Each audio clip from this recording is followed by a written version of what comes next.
বন্ধুরা trolley hour 24 চ্যানেলের পক্ষ থেকে তোমাদের স্বাগতম। চ্যানেলটি সাবস্ক্রাইব করে আমাদের পাশেই থাকুন। রোশনাই ধারাবাহিকের আজকের পর্বে আমরা দেখতে পাবো যে অবিনাশের মামা মামির আশীর্বাদ করার পর আরণ্যকের মা বলে, আর কেউ আশীর্বাদ করতে চাও? তখন সুরঙ্গ মা বলে, হ্যাঁ আমি করব। সে রোশনাইকে আশীর্বাদ করে দামি একটা হীরের নেকলেস দেয়। মিষ্টু সেটা দেখে বলে, তোমার ভাগ্য দেখে আমার হিংসে হচ্ছে রোশনাই। রোশনাই বলে, আমি গয়না পাচ্ছি বলে, কিন্তু এসব গয়না পরা তো আমাকে মানায় না। সুরঙ্গমা বলে, অবিনাশদের বাড়িতে এটাই নিয়ম, তাই অভ্যেস না থাকলেও করতে হবে। গরিমা রোশনাইকে বলে, এটা কিন্তু অনেক দামি, সাবধানে রেখো। এরপর ছোটু আশীর্বাদ করলে একটা ঘড়ি উপহার দেয়।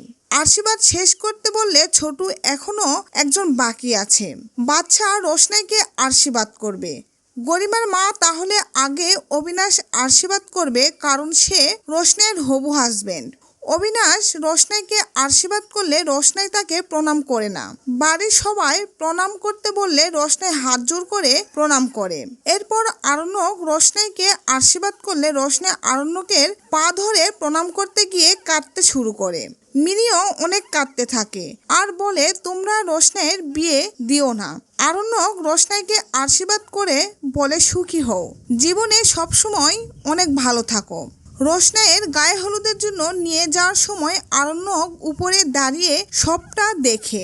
রোশনাই ও আরণ্যকের দিকে তাকিয়ে থাকে। ছোটু এসে আরণ্যককে জিজ্ঞেস করে, কিরে মন খারাপ? আরণ্যক বলে, মন খারাপ কেন হবে?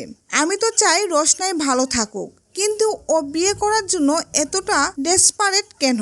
এটাই তো বুঝতে পারলাম না। ছোট বলে, ওর জায়গায় তুই থাকলেও এটাই করতি। ও যে কোনো উপায়ে এ বাড়ি থেকে মুক্তি হতে চেয়েছে। তো দর্শক, এই ছিল রোশনাই ধারাবাহিকের আজকের আপডেট। পরবর্তী আপডেট সবার আগে পেতে আমাদের চ্যানেলটি এখনই সাবস্ক্রাইব করে আমাদের পাশেই থাকুন।